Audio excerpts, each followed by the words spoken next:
ಓಂ ಶಾಂತಿ.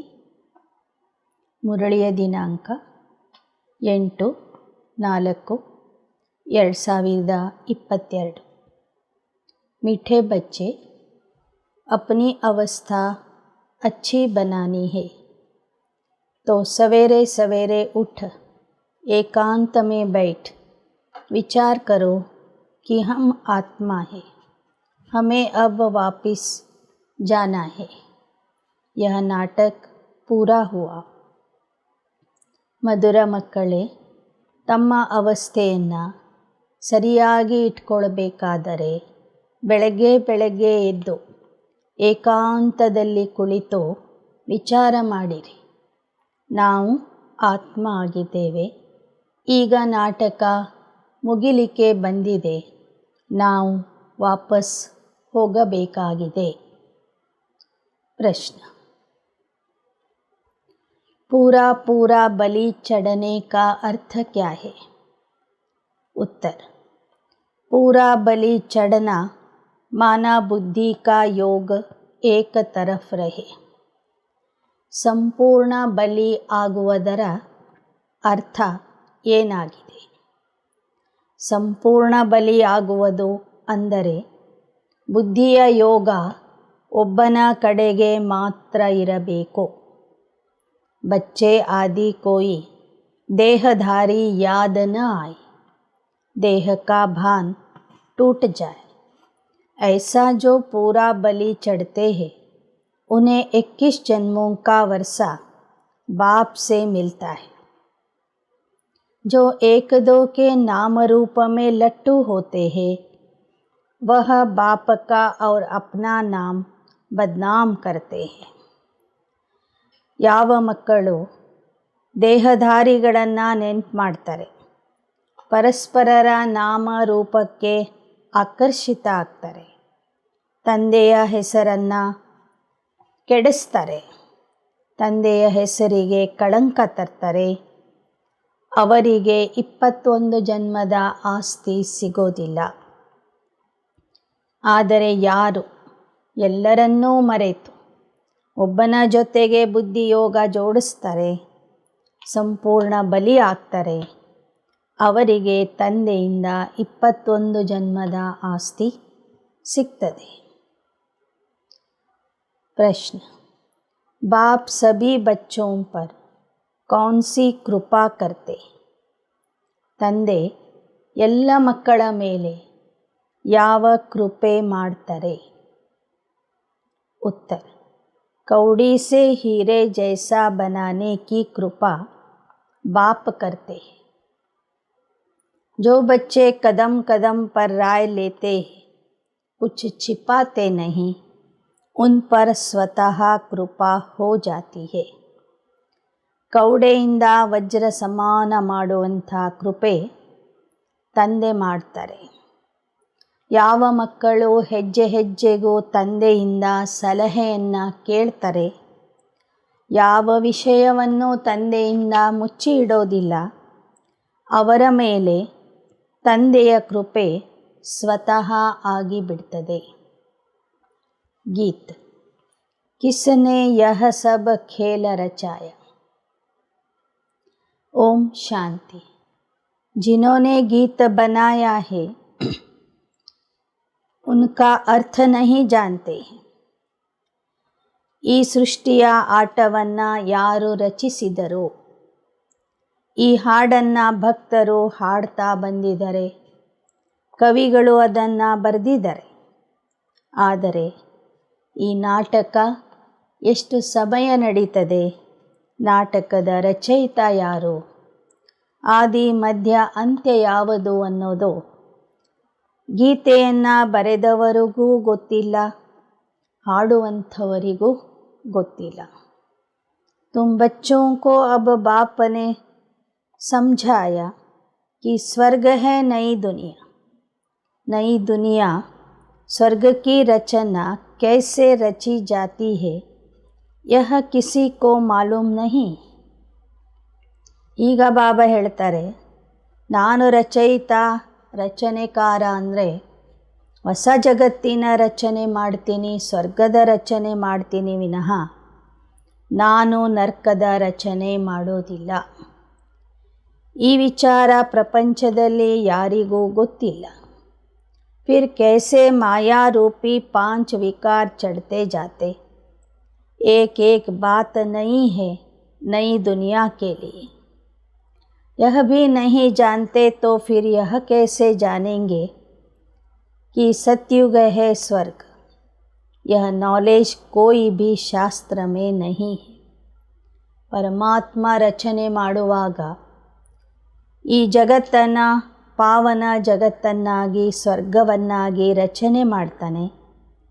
ನಂತರ ನಿಧಾನಕ್ಕೆ ಇದೇ ಹೊಸ ಜಗತ್ತು ಹಳೇದಾಗ್ತದೆ ಎಂಬ ವಿಚಾರ ಯಾವ ಶಾಸ್ತ್ರಗಳಲ್ಲಿಯೂ ಬರೆದಿಲ್ಲ. ಸ್ವರ್ಗ ಇದ್ದಂತಹ ಭೂಮಿಯೇ, ಸ್ವರ್ಗ ಇದ್ದಂತಹ ಸೃಷ್ಟಿಯೇ ಕೊನೆಗೆ ನರಕ ಆಗ್ತದೆ ಅನ್ನೋದು ಯಾರಿಗೂ ಗೊತ್ತಿಲ್ಲ. स्वयं परमात्मा आकर नॉलेज देते, जो नॉलेज फिर प्राय लोप हो जाती. नॉलेज से राजयोग सीख राजाई पाई. बस इसको कहा जाता है स्पिरिचुअल नॉलेज. स्पिरिचुअल कहा जाता है स्पिरिट को, आत्मा को. सुप्रीम स्पिरिट कहेंगे बाप को. ಪರಮಾತ್ಮ ಸಂಗಮ ಯುಗದಲ್ಲಿ ಬಂದು ರಾಜಯೋಗ ಕಲಿಸ್ತಾನೆ. ಕಲಿತವರು ರಾಜ್ಯ ಭಾಗ್ಯವನ್ನು ಪಡ್ಕೊಳ್ತಾರೆ. ಆಗ ಈ ಜ್ಞಾನ, ಈ ರಾಜಯೋಗದ ಶಿಕ್ಷಣ ಪ್ರಾಯ ಲೋಪ ಆಗಿಬಿಡ್ತದೆ. ತಂದೆ ಹೇಳುವ ಈ ಜ್ಞಾನಕ್ಕೆ ಸ್ಪಿರಿಚುವಲ್ ನಾಲೆಜ್ ಅಂತ ಹೇಳಲಾಗ್ತದೆ. ಸ್ಪಿರಿಚುವಲ್ ಅಂದರೆ ಸ್ಪಿರಿಟ್ ಆಗಿರುವಂಥ ಆತ್ಮನ ಜ್ಞಾನ, ಸುಪ್ರೀಂ ಸ್ಪಿರಿಟ್ ಆಗಿರುವಂತಹ ಪರಮಾತ್ಮ ತಂದೆಯ ಜ್ಞಾನ. ಅನೇಕ ನಾಮ ದೇ ದಿಯೇ ಹೈ, कहते हैं स्पिरिचुअल ज्ञान चाहिए. फिलॉसफी फिर शास्त्रों का ज्ञान हो जाता है. शास्त्र पढ़कर उनको जाना जाता है. परमात्मा शास्त्र पढ़ते ही नहीं, उसको कहा जाता नॉलेजफुल. ಪರಮಾತ್ಮ ಕೊಡುವ ಜ್ಞಾನಕ್ಕೆ ಸ್ಪಿರಿಚುವಲ್ ನಾಲೆಜ್, ಆಧ್ಯಾತ್ಮಿಕ ಜ್ಞಾನ ಅಂತ ಹೇಳಲಾಗ್ತದೆ. ಇದು ತತ್ವಜ್ಞಾನ ಅಲ್ಲ. ತತ್ವಜ್ಞಾನ ಇರೋದು ಶಾಸ್ತ್ರಗಳಲ್ಲಿ. ಪರಮಾತ್ಮ ಶಾಸ್ತ್ರ ಓದಿ ಜ್ಞಾನ ಹೇಳೋದಿಲ್ಲ. ಅವನು ಸ್ವತಃ ಜ್ಞಾನಸಾಗರ ಆಗಿದ್ದಾರೆ. मनुष्य समझते वह अंतर्यामी है, परंतु ऐसे तो है नहीं. ड्रामानुसार जो जैसा कर्म करते उनको वह फल तो मिलना ही है. ಜನ ತಿಳ್ಕೊಂಡಿದ್ದಾರೆ ಪರಮಾತ್ಮ ಅಂತರ್ಯಾಮಿ ಅಂತ. ಆದರೆ ಬಾಬಾ ಹೇಳ್ತಾರೆ, ನಾನು ಅಂತರ್ಯಾಮಿ ಆಗಿಲ್ಲ. ನಾಟಕದ ಅನುಸಾರ ಪ್ರತಿಯೊಬ್ಬರೂ ಯಾವ ಕರ್ಮ ಮಾಡ್ತಾರೋ ಆ ಕರ್ಮದ ಫಲವನ್ನು ಅವರೇ ಅನುಭವಿಸ್ತಾರೆ. बच्चों को कर्म अकर्म विकर्म की गति समझाते. स्वर्ग में कोई बुरा काम होता नहीं जो विकर्म बने, क्योंकि वहाँ रावण राज्य ही नहीं. इसलिए कर्म अकर्म बन जाते. ಸ್ವರ್ಗದಲ್ಲಿ ಯಾರೂ ತಪ್ಪು ಕೆಲಸ ಮಾಡೋದೇ ಇಲ್ಲ, ಪಾಪದ ಕೆಲಸ ಮಾಡೋದಿಲ್ಲ. ಆದ್ದರಿಂದ ಅಲ್ಲಿ ವಿಕರ್ಮ ಇರೋದಿಲ್ಲ. ಸತ್ಯಯುಗದಲ್ಲಿ ದೇವತೆಗಳು ಮಾಡುವ ಕರ್ಮ ಅಕರ್ಮ ಆಗಿರ್ತದೆ. ಲೇಪ ಛೇಪ ತಬ್ ಲಗತಾ ಜಬ್ ವಿಕರ್ಮ ಕರ್ತೆ. ಪಾಪ ಕರಾನೆ ವಾಲಾ ಹೇ ರಾವಣ. ಆತ್ಮಕ್ಕೆ ಪಾಪ ಪುಣ್ಯದ ಲೇಪನೆ ಆಗುವುದು ರಾವಣ ರಾಜ್ಯದಿಂದ. ಯಾವಾಗ ಮನುಷ್ಯ ವಿಕರ್ಮ ಮಾಡ್ತಾನೆ ಆಗ ವಿಕರ್ಮಗಳ ಲೇಪನೆ ಆತ್ಮದ ಮೇಲೆ ತಾಗ್ತದೆ, ಆತ್ಮಕ್ಕೆ ಅದು ಹಿಡಿತದೆ. अब तुम बच्चों को बाप समझाते कि मनुष्य यह नहीं जानते सतयुग में विकार के बिगर कैसे बच्चे पैदा होते हैं. बहुत लोग कहते विकार होते ज़रूर है परंतु इतने नहीं। जैसे यहाँ भी सन्यासी गुरु लोग समझाते हैं, वर्ष में व मास में एक बार विकार में जाओ, परंतु बाप तो फट से कहते बच्चे काम महाशत्रु है, उन पर जीत पानी है। ಜನರಿಗೆ ಗೊತ್ತಿಲ್ಲ, ಸತ್ಯಯುಗದಲ್ಲಿ ವಿಕಾರದಿಂದ ಮಕ್ಕಳು ಹುಟ್ಟೋದಿಲ್ಲ. ಕೆಲವರು ಹೇಳ್ತಾರೆ ಸತ್ಯತ್ರೇತಾಯುಗದಲ್ಲೂ ವಿಕಾರಗಳು ಇರ್ತವೆ, ಆದರೆ ಹೆಚ್ಚಿನ ಪ್ರಮಾಣದಲ್ಲಿ ಇರೋದಿಲ್ಲ ಅಂತ. ಹೇಗೆ ಇಲ್ಲಿ ಗುರುಗಳು ತಮ್ಮ ಶಿಷ್ಯರಿಗೆ ಹೇಳ್ತಿರ್ತಾರೆ, ವರ್ಷದಲ್ಲಿ ಒಂದು ಸಲ ಅಥವಾ ತಿಂಗಳಿಗೆ ಒಂದು ಸಲ ಮಾತ್ರ ವಿಕಾರದಲ್ಲಿ ಹೋಗಬೇಕು ಅಂತ. ಆದರೆ ಬಾಬಾ ಹೇಳ್ತಾರೆ ಕಾಮ ಮಹಾಶತ್ರು ಆಗಿದೆ.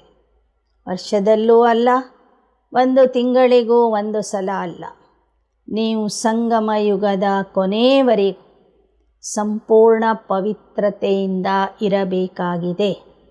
ಈ ಕಾಮ ಮಹಾಶತ್ರುವಿನ ಮೇಲೆ ಜಯ ಗಳಿಸಬೇಕಾಗಿದೆ. संपूर्ण निर्विकारी बनना है। वहाँ रावण ही नहीं तो विकार कहाँ से आए। सिख लोग गाते हैं मूत पलीती कपड़े धोए, तो सब मूत पलीती है।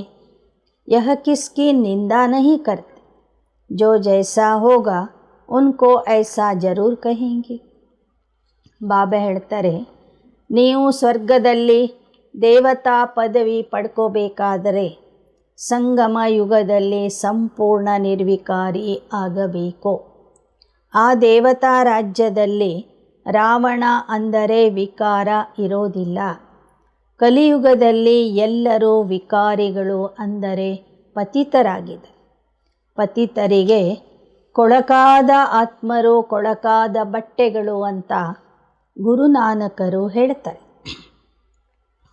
ಕೊಳಕಾದ ವಸ್ತ್ರಗಳನ್ನು ತೊಳಿಲಿಕ್ಕೆ ಪರಮಾತ್ಮ ಬರ್ತಾನೆ ಅಂತ ಗುರುನಾನಕರು ತಮ್ಮ ಗ್ರಂಥದಲ್ಲಿ ಬರೆದಿಟ್ಟಿದ್ದಾರೆ.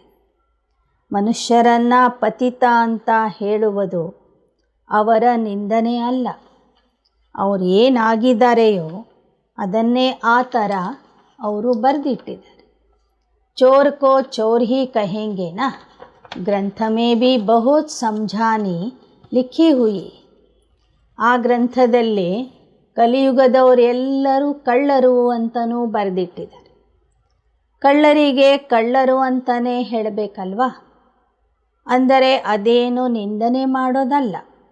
ಕಲಿಯುಗದ ಜನ ವಿಕಾರಿಗಳು, ಕಳ್ಳರು, ಸುಳ್ಳರು ಆಗಿಬಿಟ್ಟಿದ್ದಾರೆ. ಗುರು ನಾನಕ್ನೇ ಪರಮಾತ್ಮ ಕಿ ಮಹಿಮಾ ಕಿ.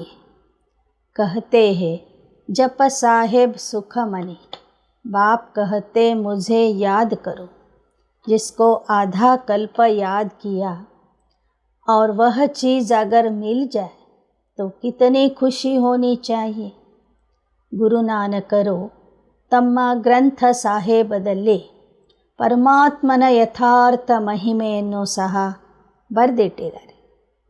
ಬಾಬಾ ಹೇಳ್ತಾರೆ, ಯಾರನ್ನ ಅರ್ಧ ಕಲ್ಪದಿಂದ ನೆನಪು ಮಾಡಿದ್ದೀರಿ ಮತ್ತು ಆ ವಸ್ತು ಒಬ್ಬರಿಗೆ ಸಿಕ್ಕಿಬಿಡ್ತು ಅಂದರೆ ಎಷ್ಟು ಖುಷಿ ಆಗಬೇಕು.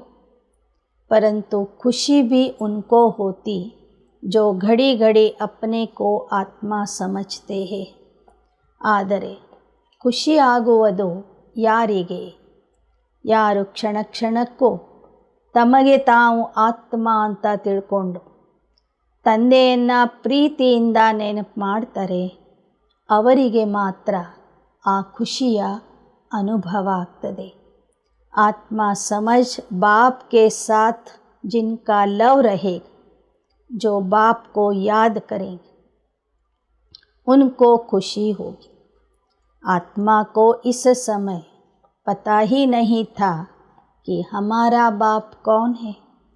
बाप का बन, बाप के ऑक्यूपेशन को न जानना तो उनको बुद्धू कहेंगे. ತಂದೆಯ ಮಕ್ಕಳಾಗಿ ತಂದೆಯ ಕರ್ತವ್ಯವನ್ನು, ಪರಿಚಯವನ್ನು ತಿಳ್ಕೊಳ್ಳದೇ ಇರುವುದು ಅಂದರೆ ಅದು ಮೂರ್ಖತನ ಆಗಿದೆ, ಬುದ್ಧುಗಳ ಲಕ್ಷಣ ಆಗಿದೆ. प्रहलाद की कथा सुनाते, बदला लेने के लिए थंब से निकला, परंतु परमात्मा है कहाँ, एड्रेस का पता ही नहीं. अभी तुम बच्चे जानते हो. ಪ್ರಹ್ಲಾದನ ಕಥೆಯಲ್ಲಿ ಪ್ರಹ್ಲಾದನ ರಕ್ಷಣೆಗಾಗಿ ವಿಷ್ಣು ಕಂಬದಿಂದ ಪ್ರಕಟ ಆಗ್ತಾನೆ, ನರಸಿಂಹ ಅವತಾರದಲ್ಲಿ ಬರ್ತಾನೆ ಅಂತ ಕಥೆ ಇದೆ. ತನ್ನ ಭಕ್ತನ ರಕ್ಷಣೆಗಾಗಿ ಅವನು ಆ ಸಮಯದಲ್ಲಿ ಅಂತಹ ಅವತಾರ ತಾಳಿ ಬಂದ ಅಂತ ಬರೆದಿದ್ದಾರೆ. ಆದರೆ ಪರಮಾತ್ಮನ ಅಡ್ರೆಸ್ ಯಾವುದು, ಪರ್ಮನೆಂಟ್ ವಿಳಾಸ ಯಾವುದು ಅಂತ ಅವರಿಗೂ ಗೊತ್ತಿಲ್ಲ. ಪರಮಾತ್ಮನ ಮೂಲ ಸ್ಥಳ, ಮೂಲ ವಿಳಾಸ ನಿಮಗೆ ಈಗ ಗೊತ್ತಾಗಿದೆ. ಪ್ರಜಾಪಿತಾ ಬ್ರಹ್ಮ का भी नाम बाला है. स्त्री तो है नहीं जो उनसे बच्चे पैदा करे, तो जरूर यह मुख वंशावली है. परमात्मा ब्रह्मा द्वारा रचना रचते, पहले ब्रह्मा को रचा, फिर ब्रह्मा द्वारा रचना रची. ಪರಮಾತ್ಮ ಶಿವ ಬ್ರಹ್ಮರವರ ಮೂಲಕ ಹೊಸ ರಚನೆಯನ್ನು ಮಾಡ್ತಾನೆ. ಬ್ರಹ್ಮ ಮುಖದಿಂದ ಜ್ಞಾನದ ಮೂಲಕ ಬ್ರಹ್ಮ ಕುಮಾರಿಯರನ್ನು ಹುಟ್ಟಿಸ್ತಾನೆ. ನಾವೆಲ್ಲರೂ ಬ್ರಹ್ಮರವರ ಮುಖ ವಂಶಾವಳಿ ಆಗಿದ್ದೇವೆ. बाप समझाते, देखो मेरी कितनी मुख वंशावली. सबको वर्षा तो शिव बाबा से मिलता है. जिसको अडॉप्ट किया है वह तो ज़रूर गरीब होंगे. पहले ब्रह्मा को अडॉप्ट किया, फिर उन द्वारा मुख वंशावली बनाई. वह कुख वंशावली ब्राह्मण जिस्मानी यात्रा कराते, यह मुख वंशावली रूहानी यात्रा कराते हैं. ಬ್ರಹ್ಮ ಮುಖದಿಂದ ಶಿವ ಬಾಬಾ ಬ್ರಾಹ್ಮಣರನ್ನು ಹುಟ್ಟಿಸ್ತಾರೆ.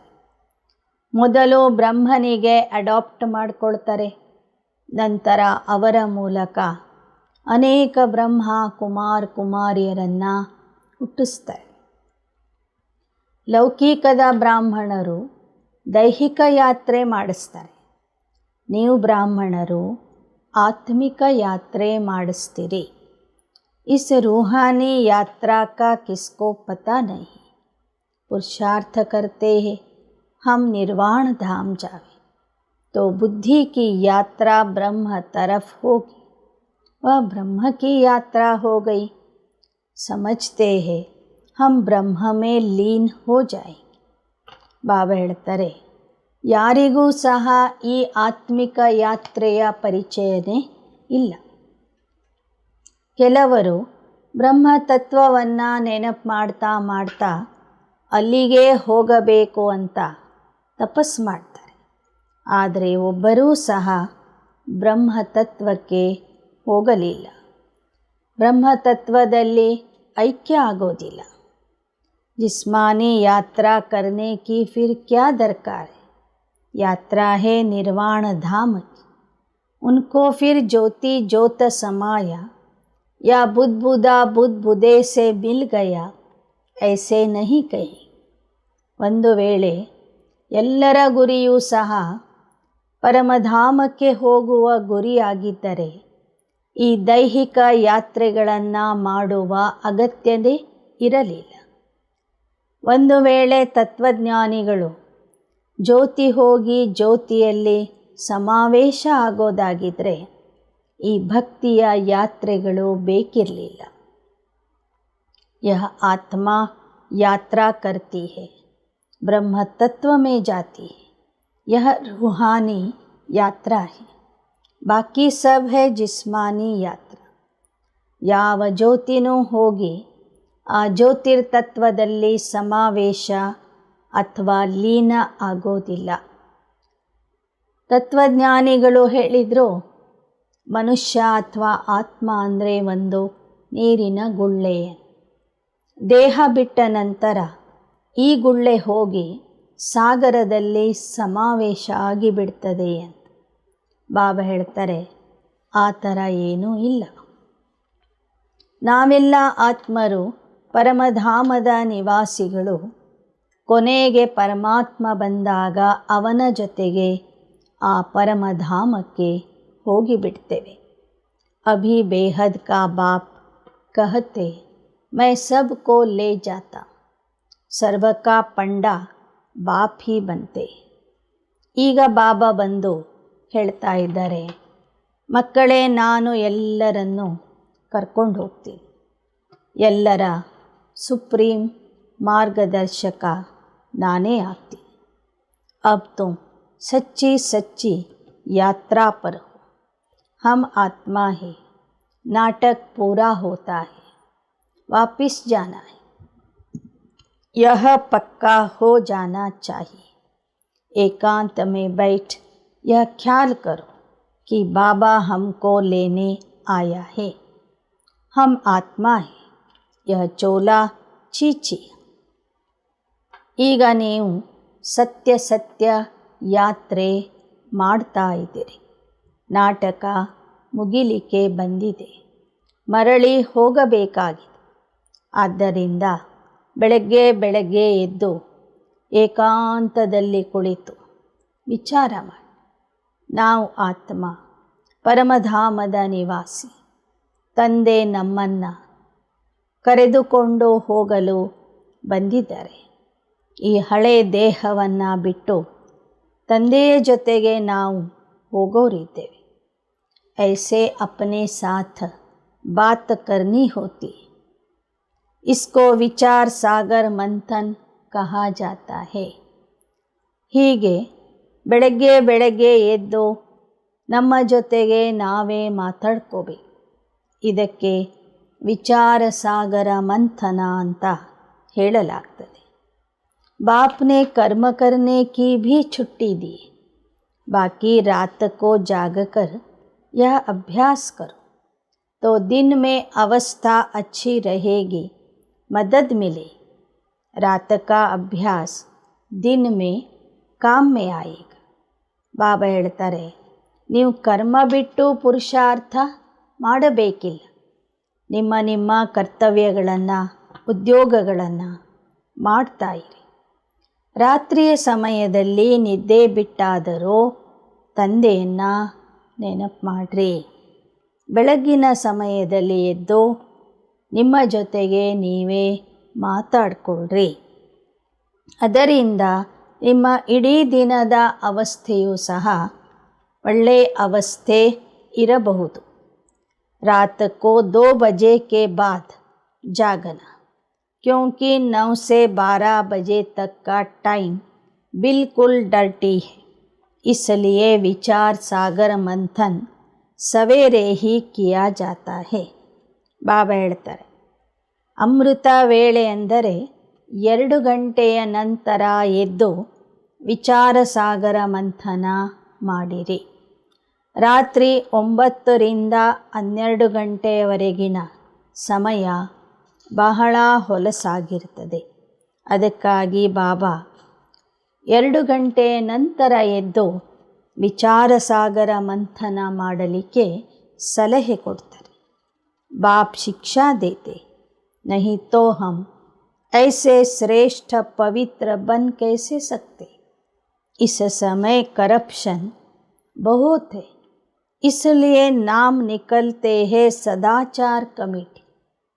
ಬಾಬಾ ಶಿಕ್ಷಣನೇ ಕೊಡದಿದ್ದರೆ ನಾವು ಹೇಗೆ ಪವಿತ್ರ ಆಗ್ತಿದ್ವಿ?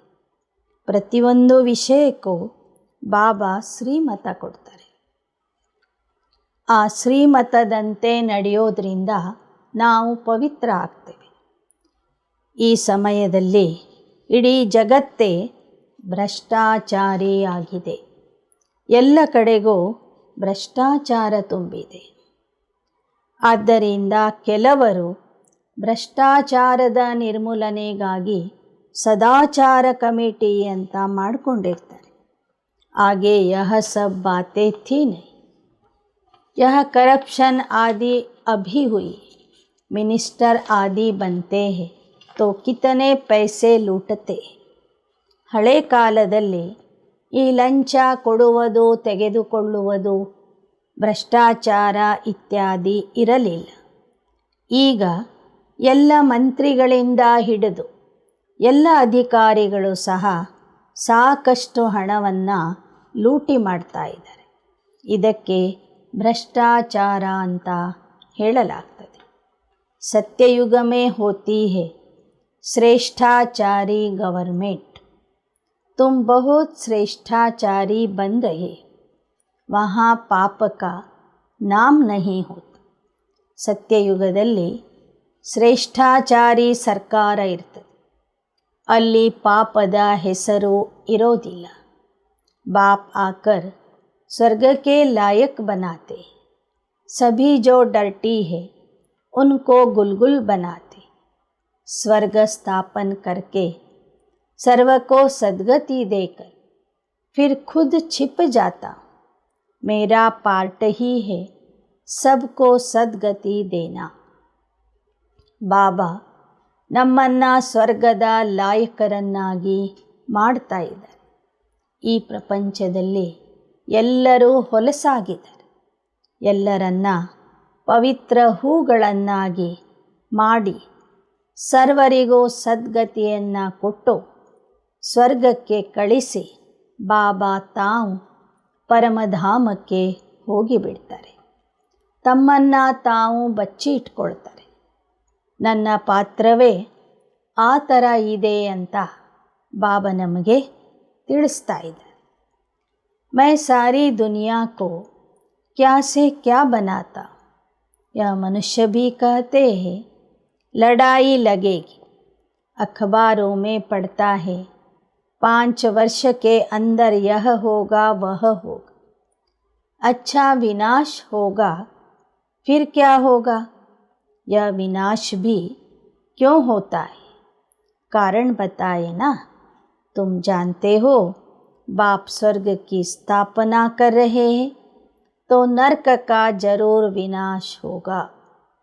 ಎಲ್ಲರೂ ಹೇಳ್ತಾರೆ ಈ ಜಗತ್ತು ವಿನಾಶ ಆಗ್ತದೆ, 3ನೇ ಮಹಾಯುದ್ಧ ಪ್ರಾರಂಭ ಆಗ್ತದೆ ಅಂತ. ಆದರೆ ವಿನಾಶ ಯಾಕೆ ಆಗ್ತದೆ, ಯಾಕೆ ಆಗಬೇಕು ಅನ್ನೋದು ಯಾರಿಗೂ ಗೊತ್ತಿಲ್ಲ. ಬಾಬಾ ಹೇಳ್ತಾರೆ ಸ್ವರ್ಗ ಬರಬೇಕಾಗಿದೆ, ಅದಕ್ಕಾಗಿ ಈ ನರ್ಕದ ವಿನಾಶ ಆಗಲೇಬೇಕು. बाप आकर पुरानी दुनिया से नई दुनिया बनाते. वहाँ अकाले मृत्यु होता नहीं, मरने का कभी डर नहीं रहता, आत्मा का ज्ञान रहता है. हम एक शरीर छोड़ जाकर दूसरा लेते हैं. यह भी समझते हैं जो देरी से आएंगे वह जरूर थोड़े जन्म लेंगे.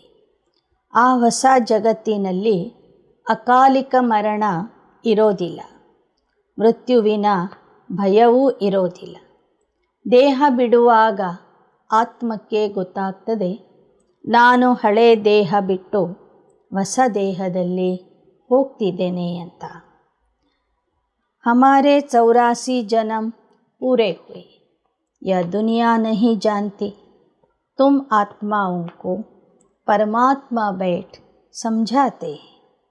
हम प्रजापिता के बच्चे आपस में भाई बहन हैं तो कोई भी विकर्म कर नहीं सकते.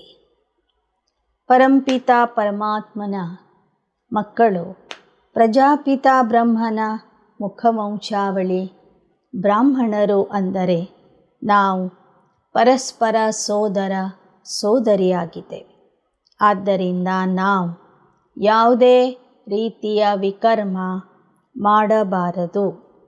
यूँ कहते हिंदू चीनी भाई भाई, फिर विकार में कैसे जाएंगे? कहना तो सहज है, अर्थ नहीं समझते. भाई भाई का अर्थ आत्मा पर चला जाता है. भाई बहन के संबंध में भी विकार की दृष्टि ठहर न सके. लौकिक संबंध में भी नज़दीक संबंधी से अगर शादी करते हैं तो हाहाकार हो जाता है. ಸೋದರ ಸೋದರರು ಅಂದರೆ ಆತ್ಮಿಕ ಸಂಬಂಧದಿಂದ ಸೋದರರು. ಬ್ರಹ್ಮನ ಮಕ್ಕಳು ಅಂದರೆ ಸೋದರ ಸೋದರಿಯರು. ಆ ಕಾರಣದಿಂದ ನಮ್ಮಲ್ಲಿ ವಿಕಾರದ ದೃಷ್ಟಿ ಇರಬಾರದು. ಲೌಕಿಕ ಜಗತ್ತಿನಲ್ಲೂ ಸಹ ಹತ್ತಿರದ ಸಂಬಂಧಿಕರ ಜೊತೆಗೆ ಮದುವೆ ಮಾಡೋದಿಲ್ಲ. ಆ ಥರ ಏನಾದರೂ ಮಾಡಿಕೊಂಡ್ರೆ ಹಾಹಾಕಾರನೇ ನಡೀತದೆ. बाप समझाते, तुम सब देवता श्रेष्ठाचारी थे, फिर भ्रष्टाचारी बन गए और ही तमो प्रधान बन पड़े. इस गोले के चित्र में भी क्लियर लिखा हुआ है. वर्ण का रूप भी बनाते परंतु उसमें चोटी ब्राह्मण नहीं बताते. न शिव बाबा न ಬ್ರಾಹ್ಮಣ್ ದಿಖಾತೆ. ಸೃಷ್ಟಿ ನಾಟಕದ ಚಿತ್ರದಲ್ಲಿ ಸ್ಪಷ್ಟವಾಗಿ ಬರೆಯಲಾಗಿದೆ. ಜೊತೆಗೆ ವರ್ಣಗಳ ಅರ್ಥನೂ ಬಾಬಾ ತಿಳಿಸಿಕೊಡ್ತಾರೆ. ವಿಷ್ಣುವಿನ ವಿರಾಟ ರೂಪದ ಚಿತ್ರದಲ್ಲಿ ಕೇವಲ 4 ವರ್ಣಗಳನ್ನು ತೋರಿಸಿದರೆ ವಿನಃ ಜುಟ್ಟಿಗೆ ಸಮಾನರಾದಂತಹ ಬ್ರಾಹ್ಮಣರನ್ನು ತೋರಿಸಿಲ್ಲ. ಆ ಬ್ರಾಹ್ಮಣರ ಮೇಲೆ ಇರ್ತಕ್ಕಂಥ ಶಿವ ತಂದೆಗೂ ತೋರಿಸಿಲ್ಲ. अब तुम जान गए हो कि अभी हम ब्राह्मण 100 देवता बनेंगे. यह बाजोली का खेल है, खेलते. ಇದು ಚಕ್ರದ ಆಟ ಆಗಿದೆ. ಇದು ಸುತ್ತುತ್ತಾ ಇದೆ. ಈಗ ನಾವು ಬ್ರಾಹ್ಮಣರು ಭವಿಷ್ಯದ ದೇವತೆಗಳು ಆಗ್ತೀವಿ. इसलिए दैवी गुण धारण करने, फिर हमारे लिए सारी दुनिया स्वर्ग हो जाएगी. धरती को पानी मिल जाएगा.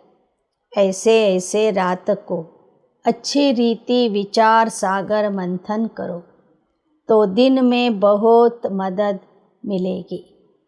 हम स्वीट फादर के पास जा रहे, जिसके लिए हमने दर दर धक्के खाए थे.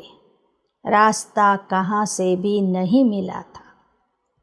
ನಾವು ಆ ತಂದೆಯನ್ನು ನೋಡೋದಕ್ಕಾಗಿ ಪಡ್ಕೊಳ್ಳೋದಕ್ಕಾಗಿ ಸಾಕಷ್ಟು ಅಲಿತಾ ಇದ್ವಿ. ಸಾಕಷ್ಟು ಪೆಟ್ಟುಗಳನ್ನು ತಿಂದಿದ್ದೀವಿ. ಎಲ್ಲಿಯೂ ಸಹ ನಮಗೆ ದಾರಿ ಸಿಕ್ಕಿರಲಿಲ್ಲ. ಈಗ ತಂದೆ ಸಿಕ್ಕಿದ್ದಾರೆ. ಎಷ್ಟು ಖುಷಿಯಾಗಬೇಕು. परंतु माया बड़ी प्रबल है, बहुत धोखा देती है. झट कान से नाक से पकड़ लेती. भ्रष्टाचारी बन पड़ते. काम का नशा आ जाता है. किसके नाम रूप के पीछे लट्टू हो जाए. जैसे आशिक माशुक है, बहुत धोखा खाते. माये ಕಿವಿಯನ್ನೇ ಹಿಡಿದು ಬಿಡ್ತದೆ, ಮೂಗನ್ನೇ ಹಿಡಿತದೆ, ಭ್ರಷ್ಟಾಚಾರಿಯನ್ನಾಗಿ ಮಾಡಿಬಿಡ್ತದೆ. ಕಾಮದ ನಶೆ ಬಂದಾಗ ಪರಸ್ಪರರ ನಾಮ ರೂಪಕ್ಕೆ ಆಕರ್ಷಣೆ ಆಗ್ತಾರೆ. ಮಾಯೆ ಬಹಳ ಮೋಸ ಮಾಡ್ತದೆ. ಲೋಭಿ भी एकदम नाम बदनाम कर देते. यह सब कुछ होता ही रहता है. ಲೋಭಿ ಮಕ್ಕಳು ಸಹ ತಮ್ಮ ಲೋಭದ ಕಾರಣದಿಂದ ತಂದೆಯ ಹೆಸರನ್ನು ಕೆಡಿಸ್ತಾರೆ. ಇದು ಎಲ್ಲವೂ ಸಹ ನಡೀತಾ ಇರ್ತದೆ. बाप समझाते, बच्चे योग में रहना. अच्छे योगी जो होते हैं वह 4-5 दिन भोजन न भी खावे तो भी उनको परवाह नहीं रहती है. ಬಾಬಾ ಹೇಳ್ತಾರೆ, ನೀವು ಯೋಗದಲ್ಲಿ ಇರಬೇಕು. ಒಳ್ಳೊಳ್ಳೆ ಯೋಗಿಗಳು 4-5 ದಿನಗಳವರೆಗೂ ಸಹ ಊಟ ಇಲ್ಲದೇನೆ ಯೋಗದಲ್ಲಿ ತನ್ಮಯ ಆಗಿರ್ತಾರೆ. ಬಹುತ್ ಖುಷಿ ಮೇ ರಹತೆ. ಯೋಗದಲ್ಲಿ ತಲ್ಲೀನ ಆದವರಿಗೆ ಹಸಿವೇ ಆಗೋದಿಲ್ಲ. ಯಾಕೆಂದರೆ ಅವರಲ್ಲಿ ಅಂತಹ ಒಂದು ಖುಷಿ ಇರ್ತದೆ. अवस्था ऐसी रहनी चाहिए। देखना है मेरे में किसी चीज़ का लोभ तो नहीं है। एम रखनी चाहिए कि हम फुल पास होकर दिखा। कल्प कल्पांतर की बाजी अपनी जांच करनी है। ನೋಡ್ಕೋಬೇಕು ನಮ್ಮಲ್ಲಿ ಯಾವುದೇ ರೀತಿಯ ಲೋಭ ಇಲ್ಲ ತಾನೆ. ನಮ್ಮ ಗುರಿ ಪಾಸ್ ವಿತ್ ಆನರ್ ಆಗುವಂತಹ ಗುರಿಯಾಗಿದೆ. ಕಲ್ಪ ಕಲ್ಪದ ಪರೀಕ್ಷೆ ಆಗಿದೆ. ಇದರಲ್ಲಿ ನಾವು ಪಾಸ್ ಆಗಬೇಕು. हम लक्ष्मी नारायण को वरने अथवा राजाई लेने के लायक बने हैं. जांच करनी है. अगर कोई खामियां है तो वह निकालनी पड़ी. खामियां छिपी नहीं रह सकती. ನಾನು ಲಕ್ಷ್ಮೀ ನಾರಾಯಣ ಆಗಲಿಕ್ಕೆ ಅಥವಾ ಅವರನ್ನು ವರಿಸಲಿಕ್ಕೆ ಯೋಗ್ಯ ಆಗಿದ್ದೇನೆ ಹೇಗೆ ಅಂತ ನೋಡ್ಕೋಬೇಕು. ಏನಾದರೂ ನಮ್ಮಲ್ಲಿ ಕೊರತೆಗಳು, ದುರ್ಬಲತೆಗಳು, ಅವಗುಣಗಳು ಇದ್ದರೆ ಅವುಗಳನ್ನು ತೆಗೆದುಹಾಕಬೇಕು. तुम्हारा कनेक्शन शिव बाबा से किसको दृष्टि देंगे उठाने के लिए. बाप बहुत मदद करते. ब्रह्मा कुमारियाँ कहती है यह हमने किया. हमने ऐसी अच्छी मुरली चलाई. यह अहंकार अवस्था को गिरा देता है. ನಿಮ್ಮ ಸಂಬಂಧ ಶಿವತಂದೆಯ ಜೊತೆಗೆ ಇದೆ. ಶಿವತಂದೆಯೇ ನಿಮಗೆ ಸಹಯೋಗ ಕೊಟ್ಟು ಸೇವೆ ಮಾಡಿಸ್ತಾರೆ. ಒಂದು ವೇಳೆ ನೀವು ಮುರಳಿಯನ್ನು ಚೆನ್ನಾಗಿ ಓದಿದರೆ ಅದು ಸಹ ತಂದೆಯ ಕೃಪೆ ಆಗಿರ್ತದೆ. ಯಾರಿಗೂ ಅಹಂಕಾರ ಬರಬಾರದು. ನಾನು ಬಹಳ ಒಳ್ಳೆಯ ರೀತಿಯಿಂದ ಮುರಳಿ ಹೇಳ್ತೀನಿ, ಕ್ಲಾಸ್ ಮಾಡ್ತೀನಿ ಎಂಬ ಅಹಂಕಾರ ಬರಬಾರದು. ಅಹಂಕಾರ ಬಂದರೆ ಅವರು बिद्दु होगतारे. देखो अच्छे अच्छे बच्चे भी गिर गए. कईयों में माया प्रवेश हो गई. इसमें पूरा आत्म अभिमानी बनना चाहिए. ಅನೇಕ ಒಳ್ಳೊಳ್ಳೆ ಮಕ್ಕಳು ಮಾಯೆಯ ಪ್ರವೇಶತೆಯಿಂದ ಬಿದ್ದು ಹೋದರು. ಆದ್ದರಿಂದ ಬಾಬಾ ಹೇಳ್ತಾರೆ ಆತ್ಮ ಅಭಿಮಾನಿ ಆಗಬೇಕು. ದೇಹ में दृष्टि नहीं जानी चाहिए. बाबा शिक्षा देते हैं बच्चे सुधरते जाओ. माया का धोखा मत खाओ, नहीं तो पद गंवा देंगे. उस पति को तो तुम कितना याद करती हो, और यह पतियों का पति जो तुम्हें अमृत पिलाते हैं, कौड़ी से हीरा बनाते हैं, उनको याद नहीं करते हो. ನಿಮ್ಮ ದೃಷ್ಟಿ ದೇಹದ ಕಡೆಗೆ ಹೋಗಬಾರದು. ದಿನೇ ದಿನೇ ನಿಮ್ಮ ದೃಷ್ಟಿ ವೃತ್ತಿಯಲ್ಲಿ ಸುಧಾರಣೆ ಆಗಬೇಕು. ಮಾಯೆಗೆ ನೀವು ಮೋಸ ಹೋಗಬಾರದು. ಮಾತೆಯರಿಗೆ ಬಾಬಾ ಹೇಳ್ತಾ ಇದ್ದಾರೆ, ನೀವು ನಿಮ್ಮ ಲೌಕಿಕ ಪತಿಯನ್ನು ಹಗಲು ರಾತ್ರಿ ನೆನಪು ಮಾಡ್ತೀರಿ. ಆದರೆ ಈ ಪತಿಯರ ಪತಿಯಾಗಿರುವಂತಹ ಪರಮಾತ್ಮ ನಿಮಗೆ ಅಮೃತ ಕೊಡ್ತಾ ಇದ್ದಾನೆ, ಕೌಡೆಯಿಂದ ವಜ್ರ ಮಾಡ್ತಿದ್ದಾನಂದರೆ ಅವನನ್ನು ನೀವು ಎಷ್ಟು ನೆನಪು ಮಾಡಬೇಕು. ऐसे बाप को तो कितना याद करना चाहिए. श्रीमत पर पुरुषार्थ करना है. कोई भी बात हो तो पूछना चाहिए बाबा मेरे में क्या अवगुण है. देह का भान तोड़ना है. ನೀವು ಹೆಜ್ಜೆ ಹೆಜ್ಜೆಗೂ ಶ್ರೀಮತದಂತೆ ನಡಿಬೇಕು. ತಂದೆಗೆ ಕೇಳಬೇಕು, ಬಾಬಾ ನನ್ನಲ್ಲಿ ಯಾವ ಅವಗುಣ ಇದೆ ಅಂತ. ಒಂದು ವೇಳೆ ಇದ್ದರೆ ಆ ಅವಗುಣಗಳನ್ನು ತೆಗೆದು ಹಾಕಬೇಕು. जो पूरा बलि चढ़ते उनको 21 जन्मों का वर्षा मिलता है. पूरा बलि चढ़ने का मतलब है बुद्धि उसकी तरफ रहे. यह बच्चे आदि जो कुछ है उनसे भी बुद्धि हट जानी चाहिए. ಸಂಪೂರ್ಣ ಬಲಿಯಾಗುವುದು ಅಂದರೆ ಬುದ್ಧಿಯಲ್ಲಿ ಕೇವಲ ಒಬ್ಬನ ನೆನಪು ಮಾತ್ರ ಇರಬೇಕು. ಮಕ್ಕಳು, ದೇಹಧಾರಿಗಳು ಅಥವಾ ಪತಿಯಾಗಲಿ ಇತರ ಸಂಬಂಧಿಕರಾಗಲಿ ಅವರ ಕಡೆಗೆ ಬುದ್ಧಿ ಹೋಗಬಾರದು. ಬಾಬಾ ಕಹತೆ, ಮೇರೆ याद से मैं तुमको सब कुछ दे दूँगा, तुमको सब कुछ नया मिलेगा। कहते भगवान की कृपा से बच्चा मिला। अब भगवान खुद कहते वह कृपा तो अल्पकाल की, अब तो तुम्हारे पर बहुत कृपा करेंगे, तुमको कौड़ी से ಹೀರೆ ಜೈಸಾ ಬನಾ ದೇಂಗೆ. ಲೌಕಿಕದಲ್ಲಿ ಜನ ಹೇಳ್ತಾರೆ, ಮಗು ಹುಟ್ಟಿದರೆ ಭಗವಂತನ ಕೃಪೆಯಿಂದ ಹುಟ್ಟಿತು ಅಂತ. ಸ್ವಲ್ಪ ಏನಾದರೂ ಸುಖ ಸಿಕ್ಕಿತು ಅಂದರೆ ಭಗವಂತನ ಕೃಪೆ ಅಂತ ಹೇಳ್ತಾರೆ. ಬಾಬಾ ಹೇಳ್ತಾರೆ, ಅದು ಅಲ್ಪಕಾಲದ ಕೃಪೆ ಆಗಿತ್ತು. ಈಗ ನಾನು ನಿಮ್ಮ ಮೇಲೆ ಅವಿನಾಶಿ ಕೃಪೆ ತೋರಿಸ್ತಾ ಇದ್ದೀನಿ. ನಿಮ್ಮನ್ನು ಕೌಡೆಯಿಂದ ವಜ್ರ ಸಮಾನ ಮಾಡ್ತಿದ್ದೀನಿ. ಗೃಹಸ್ಥ ವ್ಯವಹಾರ में रहते भी यह सब कुछ बाप का समझो, कदम कदम पर राय लेते रहो, बाप ही राय देंगे. ನೀವು ಗೃಹಸ್ಥ ಸಂಸಾರದಲ್ಲಿ ಇದ್ದರೂ ನಿಮ್ಮದೇನಿದೆಯೋ ಅದು ತಂದೆದು ಅಂತ ತಿಳ್ಕೊಳ್ಳಿ. ಹೆಜ್ಜೆ ಹೆಜ್ಜೆಗೂ ಸಲಹೆ ತಗೊಳ್ಳಿ. ಅವಶ್ಯವಾಗಿ ತಂದೆ ನಿಮಗೆ ಸಲಹೆ ಕೊಡ್ತಾರೆ. कोई उल्टा काम करने नहीं देंगे, ವಿಕಾರಿ ಹೋನೆ नहीं दे. ನೀವು ತಂದೆಗೆ ಆಗಾಗ ಕೇಳ್ತಾ ಇದ್ದರೆ ಬಾಬಾ ನಿಮ್ಮನ್ನು ಉಲ್ಟಾ ಕೆಲಸದಿಂದ, ವಿಕಾರಿ ಆಗೋದರಿಂದ ರಕ್ಷಣೆ ಮಾಡ್ತಾರೆ, ಬಚಾವ್ ಮಾಡ್ತಾರೆ. ನಿಮ್ಮಿಂದ ಆ ಥರದ ಕೆಲಸ ಆಗದಂತೆ ನೋಡ್ಕೊಳ್ತಾರೆ. अविनाशी सर्जन से कुछ भी छिपाना नहीं, कदम कदम पर पूछना है. बहुत बच्चे पूछते भी हैं, लिखते हैं बाबा यह विकार सताते. कोई तो काला मोह करके फिर बताते भी नहीं.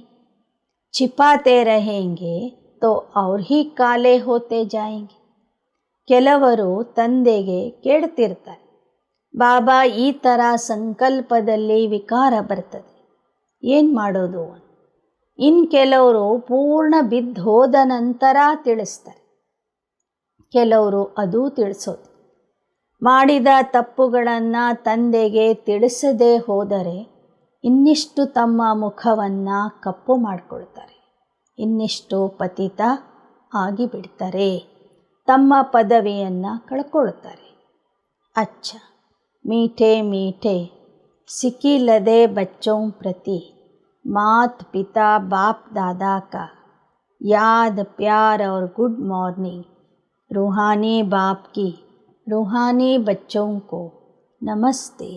रूहानी बच्चों की रूहानी बाप दादा को याद प्यार गुड मॉर्निंग और नमस्ते नमस्ते नमस्ते. धारणा के लिए मुख्य सार. फुल पास होने के लिए जो भी खामियां हैं, विकारों का अंश है, उसे समाप्त कर देना है. किसी भी बात का अहंकार नहीं रखना है. ಸಂಪೂರ್ಣ ಪಾಸ್ ಆಗುವುದಾದರೆ ನಿಮ್ಮಲ್ಲಿ ಇರುವ ಕೊರತೆಗಳನ್ನು, ಅವಗುಣಗಳನ್ನು, ವಿಕಾರದ ಅಂಶವನ್ನು ಸಮಾಪ್ತಿ ಮಾಡಬೇಕು, ಖತಮ್ ಮಾಡಬೇಕು.